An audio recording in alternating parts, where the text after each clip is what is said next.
Hey, what's up YouTube? Lightsaber Samurai here, back again for another video, and this time I wanted to answer a question that I get a lot from people who are wanting to start their YouTube channel. And for those of you who are just getting started this year in 2020, one of the first major investments you're going to make is your camera. And most people ask me, what kind of camera should I get?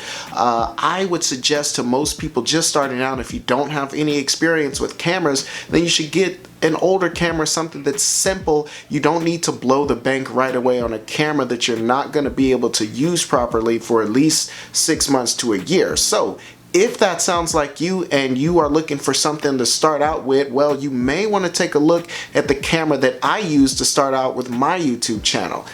That is the Canon Rebel T5i. So without further ado, let's talk about it.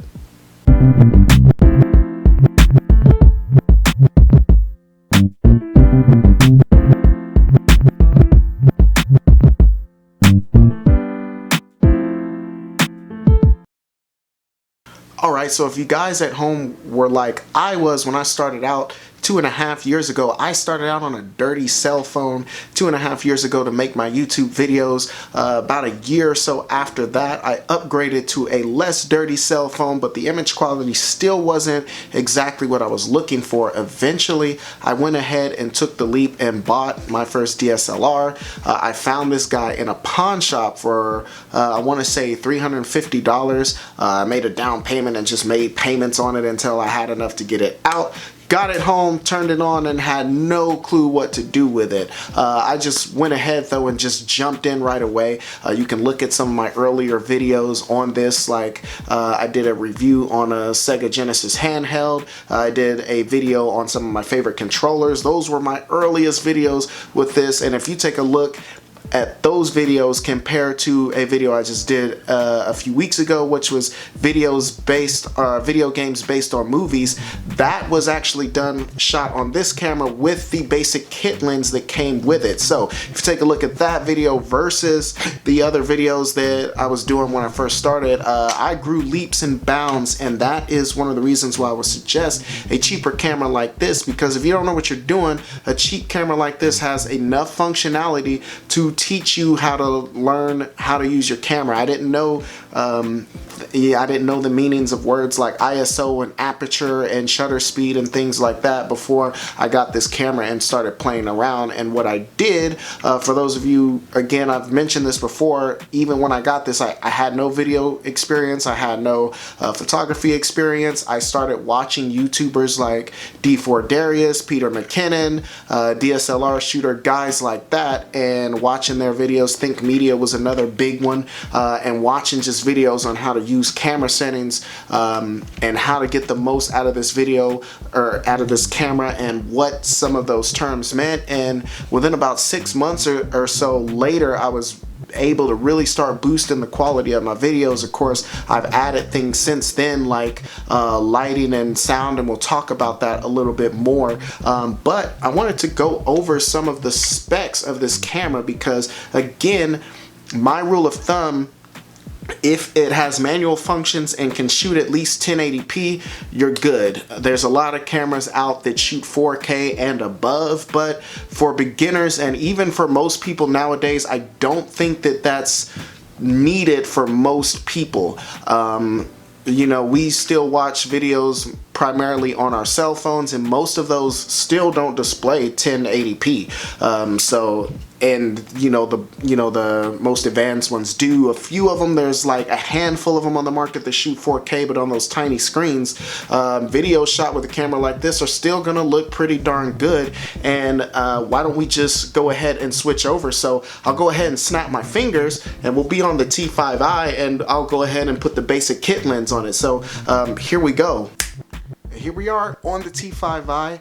Now, again, the older camera with the basic kit lens, but we're using the same lights, the same background. I'm shooting at the same focal length, and as you can see, it looks pretty damn good, right? I mean, this was a beginner's camera when it came out 7 years ago. So, I mean, even despite its age and its limitations, the image quality is very nice, and that's something really important that people don't think about when they look at specs, like, oh, this shoots 4K and this has this and this has that, but what does the image really look like though? And so you're seeing it now compared to the footage of the camera I was just using, which was a T6i with a sensor, a newer sensor, 24 megapixel compared to this 18 megapixel sensor in it.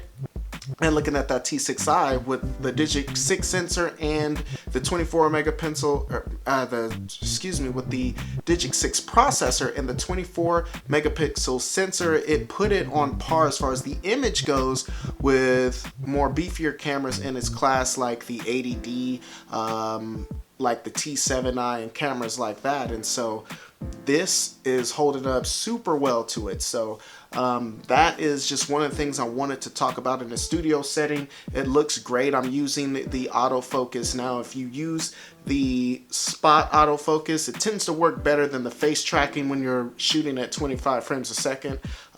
When I started using this camera, I shot at 30 frames a second. And the face tracking actually worked pretty well. You need to make sure that you use a lens that has the STM letters on it, and that's short for stepper motor. That's gonna do better autofocusing. It's gonna be smoother, it's gonna be quieter. And so as long as you've got a combination like this, I mean, you can do pretty good in a studio setting. Vlogging, does this camera vlog? Yeah, absolutely, this camera vlogs great. You guys have seen the proof. I've vlogged with it many times since I've gotten it. Some of it you've seen and some of it you haven't, but you're looking at the B-roll now, and I mean, it looks fantastic.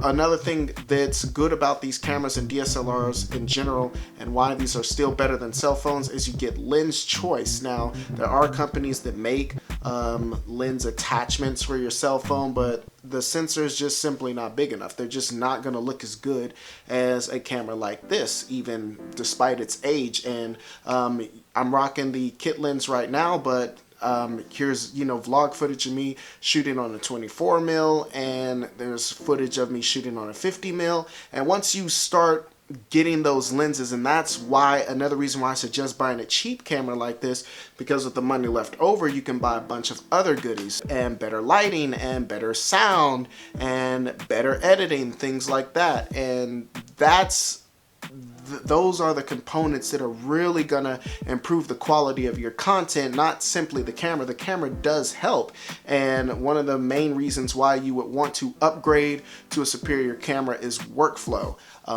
I've basically squeezed all the juice that I can out of this camera. I still love it. I can pretty much, I mean, I know what every function does now, and I can make the videos look pretty good now, but there are some things that this camera can't do that I'm finding a need for as I become more advanced as a filmmaker. So that's basically the main reason why I'm looking to upgrade cameras at the moment, and why I went ahead and snagged that T6i, and it was in the same pawn shop as I bought this one, and because it didn't have a battery, he cut like $90 off the price. So I actually picked up the T6i for $275, which is quite a bit cheaper than I got this camera for. So I mean, it was a no-brainer to go ahead and upgrade, and I will sell this and, you know, make all that money back. So it's basically a free upgrade. And as I was saying in my vlog, that's how we do it in the retro video game world as far as collecting and things like that. I'll sell off duplicates and things that I don't need, and get upgrades on consoles and get games that I want to little to no cost to me. So that's, I mean, that's how we do it. So okay, as far as pictures, if you're into photography, the pictures this thing can take are fantastic. I shot some photos when I first got the camera, and again, you notice a jump in quality over, you know, the year that I've had this camera. Again, not because I went out and bought a new camera, but because I invested in training and knowledge, and I invested in lenses and other equipment that will make this camera look better. Shooting on the kit lens is not quite the same as shooting a portrait on a 50mm lens, or shooting wildlife with a telephoto, and vlogging with a wide angle lens and things like that. So that was something that became a huge improvement over time with my photography. Another thing is I started color grading over time, and started to touch up the photos after the shot instead of just uploading them as is. So that's another huge thing that came with my photography. My photography has actually progressed exponentially, I would say, in the year that I've owned this camera from the point where I first started. I feel like I've also always had a pretty decent eye as far as framing a shot just naturally, and just looking at things from different angles and finding an angle that works. But with more training and more experience, then I really started to up my game in all areas of photography. So this camera at 18 megapixels, that's definitely more than enough for large print. So if you're shooting on this and wondering if you can make a poster size print of a photo you shot, you can do that and it's not gonna look too fuzzy.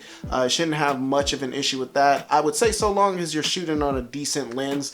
The kit lens I don't think is gonna get you the sharpness and resolution that you need for large prints, but for most like 8x10s and things like that, the kit lens works fine. I still use it even to this day with my new camera. So okay, so that is basically it.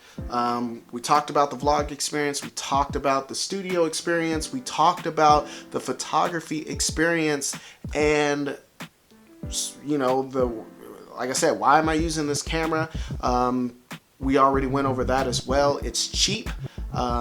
This camera taught me how to use cameras. This was a great camera to learn on, and I think Canon as a company is really good for that. The interface was really easy to pick up, and for the harder stuff, as long as I followed along with the tutorial, it turned out to be no problem.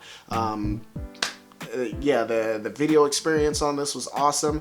The autofocus on this isn't as good as it could be, but it's definitely good enough to get the job done. You guys have seen it in the vlogs that I've been doing. You guys have seen it in the videos that I've done over the past year. I almost always use autofocus when I do my YouTube videos here in the studio in the game room. So I'm using the autofocus right now, and you guys, if I can lean in a little bit, boom, it's got me pretty fast. I move out and boom, you know, it's got me pretty fast. So I mean, it'll lock on to me within a few seconds, and for the most part it usually stays locked on. I do think the autofocus works better in 30 frames a second, but in 25 it still does the trick. And that's basically it. I made this video because I'm officially retiring the Canon T5i. I am looking to sell it and get rid of it. Since I have my 6i now, I don't really need the extra camera. I definitely could use it, but I'm looking to still upgrade my camera this year. There's some things that I want to do this year that the T6i isn't going to cover for me. I went ahead and got it because it was basically, once I sell this, it'll be a free upgrade to this camera. So I went ahead and got it, and I think that it'll do well as a secondary camera once I get my new camera, which I'm still kind of on the fence about what I'm gonna get. But this one, as much as it's taught me and as much as it's done for me, unfortunately it's time to move on. So this camera always have a special place in my heart, and it really took my YouTube game to the next level, and I definitely couldn't have done it without this camera. So that's basically all I got for you, but let's talk about it in the comment section below. Questions, comments, concerns, threats. What do you guys think? What cameras are you guys using for your YouTube videos? Are you still on your cell phones? Are we using GoPros? Are we using camcorders? What are you guys using? If you have a T5i, let me know what you think about the T5i. Honestly, I think the T5i is a fantastic camera, and just let me know what you think about in the comment section, and we can definitely go back and forth. If you like this content, please go ahead and give me a like, a subscribe, and a thumbs up. If you haven't done so already, you'll be glad you did. I do believe that's all I got for you. Lightsaber Samurai out. Peace.